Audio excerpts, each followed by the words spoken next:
my respect level went down a few notches for you just stepping in here and thinking you can use this as a play, but you always try to come off like this authentic, this real person, and you're not. Like everything, like you're no different, bro. Like he comes off like he's always trying to expose a pastor or this or that. Like he's trying to put people on blast. Like, man, these people ain't really living for God. They're doing this for like, bro, you do the same thing.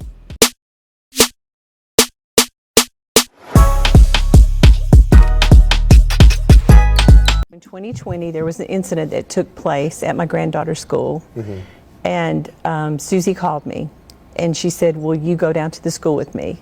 And I said, "Absolutely." So we went together to the school. We reported it to the school, and my granddaughter had told her mother that a little boy had touched her and her friend inappropriately. Okay, and so that was never written about, that I went with her, or that there was another little girl involved. And so Susie and I reported it to the school, and I talked to my granddaughter, and Susie had asked me to ask her what happened, and so I did, but my granddaughter didn't want to talk, so I didn't push it, but I was fully supportive of her. So that happened in 2020, and a police report was filed. All right.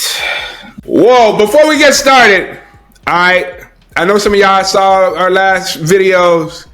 Somebody was talking about facial hair and it being not apostolic. Yeah. I guess my man got a conviction last couple days.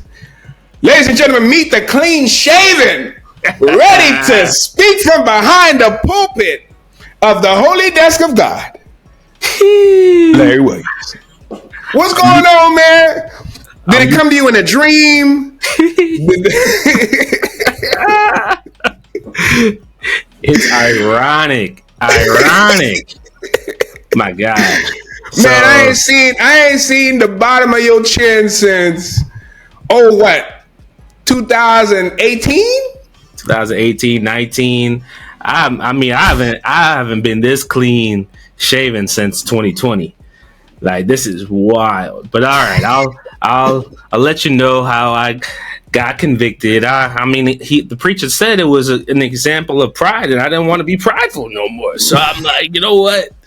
He's right. Nah, but for real though, we took Christmas pictures yesterday, and I was just trying to trim it up. You know what I mean? Just get it a little cleaned up for the pic, and I end up cutting way too deep on one of the trims. And I was like, dang. And I asked my wife, I was like, it was like super patchy. And she was like, dude, just clean the whole thing. And I was like, ugh. So I was going to keep the stash too. I was going to keep the stash, but I was Why you just go to goatee, bro? You know what? It's good. To be honest, I was kind of getting sick of that beard anyways. So I'm just like, you know what? Just cleaned up, man. We're going into a new year. Get the fresh, clean. You know what you sound like right now? You sound like Joni. I meant to do that anyways. It wasn't there. Oh, yes. Speaking of Joni, let's greet the people. Welcome to another episode of Level Up with Larry and Leo, where we turn trials and opportunities and dreams into realities. I'm the clean-shaven apostolic preacher right here, and then right next to me is Brother Leo. Leo, how you feeling this morning? How's it going? Bro, it's cold out where I'm at, and I'm not mad about it. Cold in Florida? What y'all's temp? 37. Dang. I'm shocked they make y'all kids go to school. It should be a snow day. They would take it. Yeah, it's about the same. It's about the same here, but that's normal in Georgia. But yeah, man, we got to jump into this interview that Marcus Rogers did with Joni Lamb, the mother, the accused person that's in this Daystar saga. This is just another layer to this crazy, wild story. We both watched the interview. We just showed a clip of it. But let's just begin by giving our overall impressions. Like, just what's your overall impression? It was about an hour interview. I might put it in the description below for other people to go check out. But like, what was your overall impression of the interview? Can I be frank? You can be Frank or Leo, either one. I'm gonna be frank right now. That interview was kind of trash, man.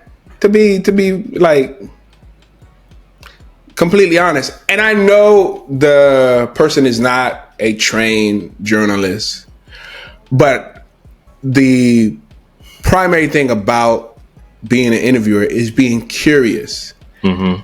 And it seemed like he didn't have much interaction in terms of follow-up questions. Mm-mm. Like when you're delivering new information to me, I'm going to have some follow-ups on that new information that you just relayed. And I didn't see enough of that, and I'm not as familiar with Marcus Rogers as some of y'all are, but it felt like in that type of interview, asking people just to feel the move of the Holy Ghost, to me, is a cop-out. Yeah. How you feel? Very similar. Number one, you mentioned it, bro, like, just because you have a large platform, that does not make you an investigative journalist. We've got to stop making people qualified just because they're popular. You're not like, there is a way to be trained to do that type of work. And when you aren't trained and you're just stepping in, you're basically providing an opportunity for the person being accused just to rewrite the narrative and basically present themselves in a way that's going to make them look. And you could tell she's media trained. Like, that was obvious. Like, she's very well trained. She understood what was happening. And the fact that she hasn't done any other interview but Marcus Rogers, she was obviously looking for somebody that was going to present her find a soft spot to land in the most positive light. And that, so it really made my curiosity or my skepticism, it heightened it. It didn't lessen it, because I'm like, yo, this seemed like a real play to make your son look really bad and to present yourself as just this innocent little lamb. I didn't do it. I don't know why they're just so mad at me. Mm-hmm. It's just that it just gave that impression. It didn't make me feel like she didn't have anything. It was disappointing. The biggest thing that I walked away with thinking is, oh my gosh, this is the real life gemstone. Like, from the accent and the twang, I'm like, whoa, I was like, whoever wrote the gemstones might have been looking at these subjects, some real life case studies. So this is my take of the interview and my thoughts. Number one, Marcus Rogers is not an investigative journalist, and you could definitely tell just by the way this whole thing kind of played out. Like, just because you have a large platform, that doesn't mean that you have the skill set or the training necessary to take on something like this. There's a lot of really serious allegations, and there's a way to approach this that, if you're really after truth, it didn't really feel like it has to be uncomfortable. Mm-hmm. At times. And it can't feel like you're pandering or you're trying to basically give that person a way of getting out of all of the allegations, because that's really the way it felt. It felt like every question was basically a soft pitch just to give her an easy out on everything that was said. And you can even tell by the way he was responding, like, interesting. Like, just. And what are these text messages and emails, my boy? Are we gonna get to see them, or you just saw them? Exactly. So we have to take your word for it. It's very like, you're at least relay, like, the context and content of them specifically, and not generalities. And it's making me lose. Like it makes you. It didn't have you come out in a good light because you got all that buzz from the other interview, and now you're like, well, a fool doesn't get the other side. So you get the other side. When you were interviewing the couple, you were gassing them up the whole time, and when you're interviewing the mom, you're gassing her up every time, which shows that this is just not your lane. Like, stay in your lane. And furthermore, his whole platform is built on, discernment. Like, he always talks about discernment. Bro, I've never seen someone lack so much discernment based off of that entire interaction. Like, it really, to be honest, my honest opinion, felt like this looked like a business opportunity for you. That's what it looked like. Like, I'm gonna, get cozy up with the mom because she has a massive platform and a massive budget. And you can hear we lost our opportunity, Leo. Like, I'm just like, we tried.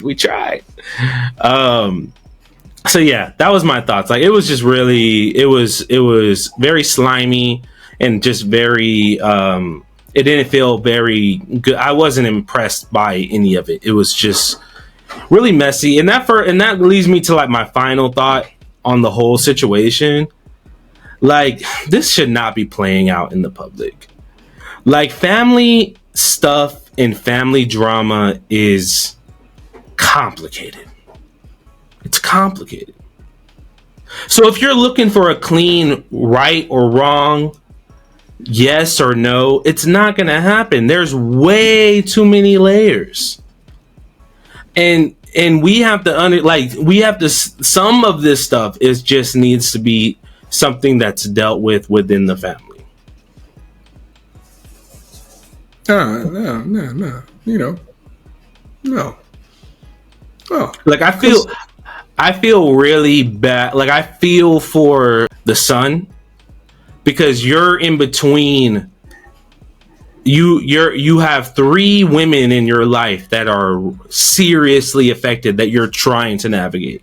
You have your mom, who was your employer, your wife, and your daughter.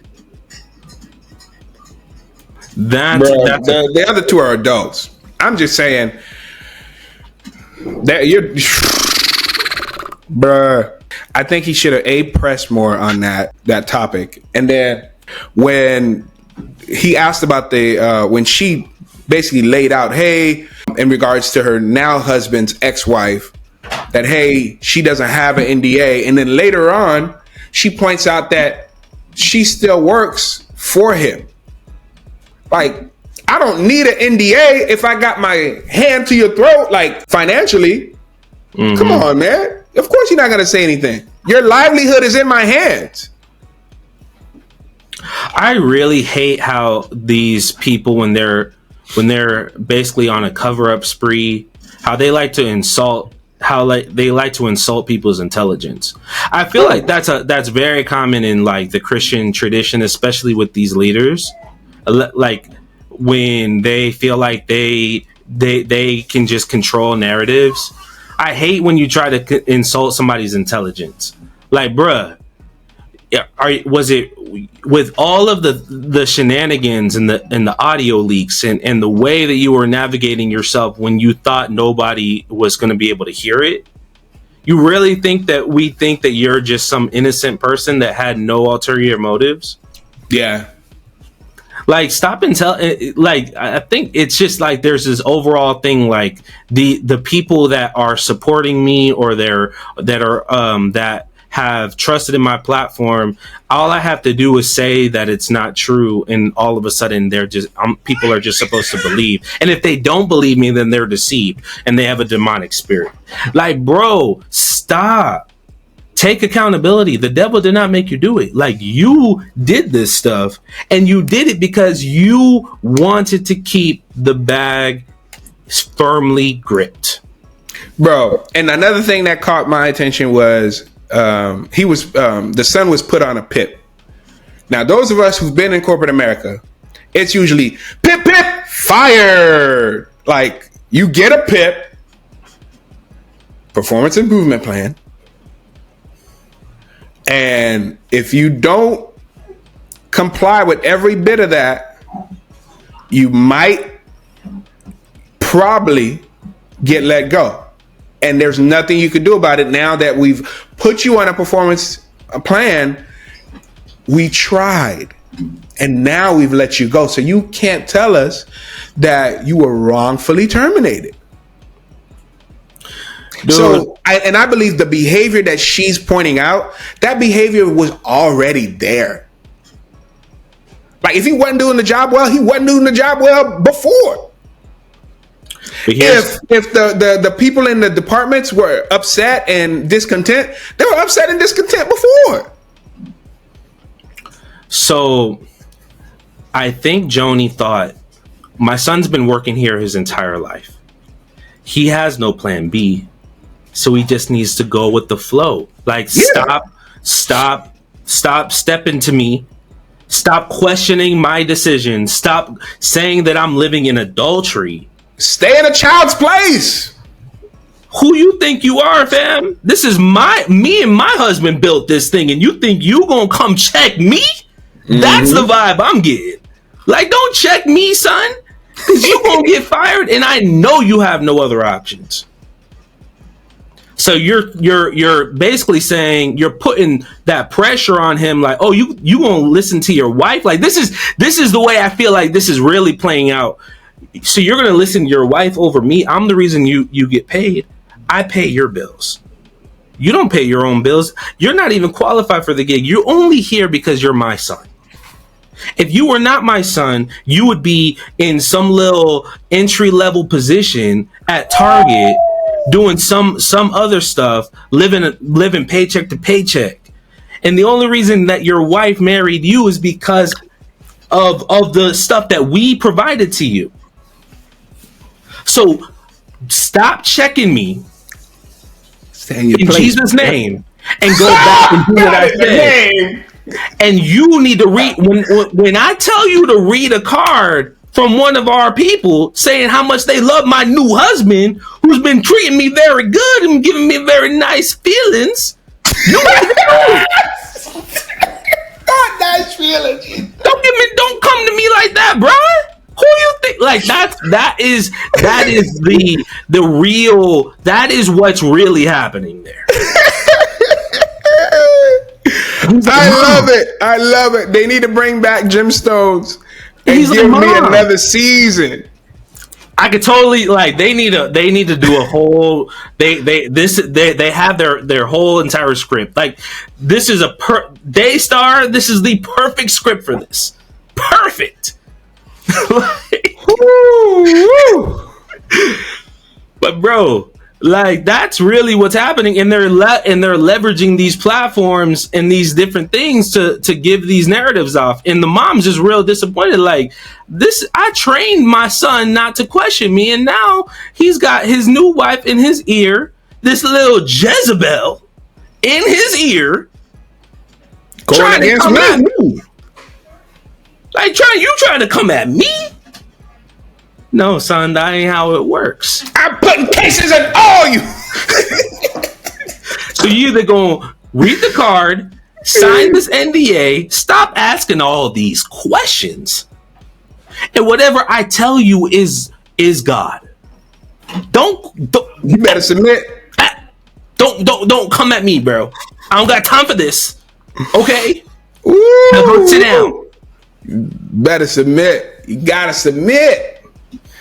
Man, he's like, man, I'm sick and tired of you, Mom. I'm sick of this. I'm done. I don't care. And I still need to get my inheritance too. Bro, my only sympathy goes to the daughter. Everybody just adults being childish. Everybody just looking out for their own, and she's caught in the crossfires. Like, and y'all got Marcus Rogers out here. Like, y'all, this ain't. He's Marcus caught in the crossfires too. Cause you put this poor man in a place he ain't got. That's the issue. Like, bro, you're stepping into a really messy situation that got nothing to do with you. Like, what does this have to do with you? Why are you coming in like that? You don't know any of this stuff, and you are gonna come in and try to mediate the situation. They've had multiple people try to mediate this situation, and they're just trying to get the word out. They ain't trying to mediate, bro. They're just trying to get the word out. And that's the thing. Like, for the fact that you're leveraging this situation for your own benefit is just weird and messy. Like, bro, my respect level went down a few notches for you just stepping in here and thinking you can use this as a play, but you always try to come off like this authentic, this real person, and you're not. Like, everything, like, you're no different, bro. Like, he comes off like he's always trying to expose a pastor or this or that. Like, he's trying to put people on blast. Like, man, these people ain't really living for God. They're doing this for like, bro, you do the same thing. He's like, he comes after, now I'm about to just, like, he comes after guys like Lecrae. He comes after people questioning their authenticity, questioning the fact that they're really living for God, holding these people. He does videos on Kirk Franklin, all these different guys. That's what those are the big performing videos. But has he given them the same opportunity that he gave Joni? Heck no. She got the complexion for the protection. But anyways. Oh, that's a bar, bro! Yeah. No. They don't have the complexion for the protection. Oh, geez. But you come after these individuals saying they are part of the Christian Illuminati. They're on the left. They pander to the left. They because he's super, far right. Like, he does the Trump stuff, like the Trump prophecies, all these different things. And he gives off this impression like all of these people that aren't as hardcore for the right and all these different things, they're somehow less authentic, less Christian, and they're just carnal, lukewarm. Because they're in it for the money, right? Oh, they're just in it for the money. They're wanting to be popular because that's where the money is. No, bro. You are doing the very same thing on the right. You're not much different. In fact, there's probably a bigger bag on the right than there is on the left. Like, let's just keep it a buck. Like, when you put these videos out, showing your support for Trump, showing your support on the right, like going hard right, there is a much more loyal fan base on the right than there is on the left. There is a much heavier bag on the right than there is on the left, and that's there's a lot more loyalty, because in the middle or the left, like they'll give up anybody. We didn't know him. They eat their own. Like, you nobody's safe. No one's safe. So to give up, but he comes off like, oh, they're just in it for the money and all this stuff. Like, bro, why are you acting like you not making any money off of this content? Why are you acting like you don't go into these circles on the right and shake hands and kiss babies and make money? So don't play with me in my face, bro. Like, don't act like this isn't a play for you. Like that you don't have any opportunity in this situation. Like, just be real. Stop with all this stuff. Like I hate when people play in my face like I don't see what you're doing. I know what you're doing. Like, this is obvious. I'm done. I got that out of my chest. I didn't have lunch with them. I was fasting. I didn't have lunch with them. Let's pray, because the Holy Spirit is obviously here. Like, dude, like, even that, like, it is all. Don't. It's just gross. Like, bro. And people really fall for that. Like, it. Everybody, I don't care if you're on the left or the right, everybody has their angle. Everybody has their, you go about it a different way, but you still have ulterior motives. Everything's not altruistic. Everything's not. Like, you're not just gonna drive down to Texas from Chicago and just do that out of the kindness of your heart because you just love truth so much. Bro, stop. Just stop. It's annoying. Like, isn't that annoying? Like, I can't. You dropped it, man. You dropped the mic on him. And anybody, like, come on, man. Like, we have to just be honest. Like, every person that you see, people, like, here's my thing. My eyes work better than my ears. My eyes work better than my ears. I don't trust nothing anybody says. I just don't. I've seen too much. I've experienced too much. I don't get, like, and I don't care what you say. I just pay attention to and that's what I said. The only person I have compassion for is the little girl, because they're trying to make a power play. From what I've seen from them, I think they both love their daughter.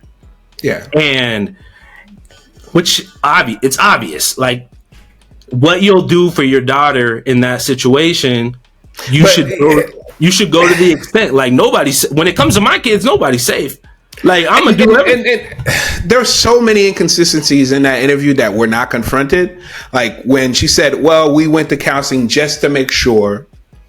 And then the last year that they were together, they made sure that the guy that they're calling Pete was in a separate part of the house away from the rest of the family, that his family was over there. I'm like, come on, bro. Come on. And the amount of evidence that Julie Royce has put together, you brought none of that to that conversation.